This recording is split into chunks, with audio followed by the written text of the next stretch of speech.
কিসের বাচ্চা বলবো ওকে আমি?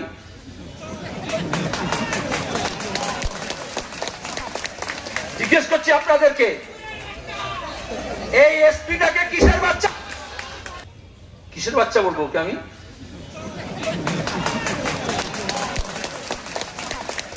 জিজ্ঞেস করছি আপনাদেরকে, মমতা ব্যানার্জি পুলিশের আইসিদেরকে বলে দিয়েছেন, এসপিদেরকে বলে দিয়েছেন, অঞ্চল সভাপতি, ব্লক সভাপতি, জেলা সভাপতি যদি না বলেন পুলিশ যাবে না। আর এসপি কত নির্লজ্জ, কি বলেছে প্রথম দিন? ও একটা স্প্লিন্টার, হ্যাঁ, অ্যাক্সিডেন্টালি একটা স্প্লিন্টার গিয়ে লেগে গেছে। কিসের বাচ্চা বলবো ওকে আমি? এই এসপিটাকে কিসের বাচ্চা? টেলিভিশন চ্যানেলের সামনে দাঁড়িয়ে বলছে, গা ধিরি করে আমাদের।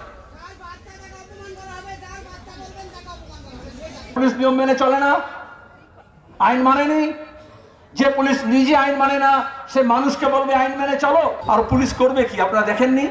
এই এসপিডিএম কে যখন দেখবেন, মনে রাখবেন, আইসি কে দেখবেন, ওসি কে দেখবেন, নিজেরা এই পুলিশ উর্দি পরে মমতা ব্যানার্জির নেতৃত্বে এতটা নিচে নেমে গিয়েছে, তামান্নাকে তো রক্ষা করতে পারে না, অভয়াকে রক্ষা করতে পারে না, ল কলেজের এই তৃণমূলের ছাত্রী নেত্রীকে রক্ষা করতে পারে না, নিজের বউকে, নিজের মাকে, নিজের মেয়েকেও রক্ষা করতে পারে না।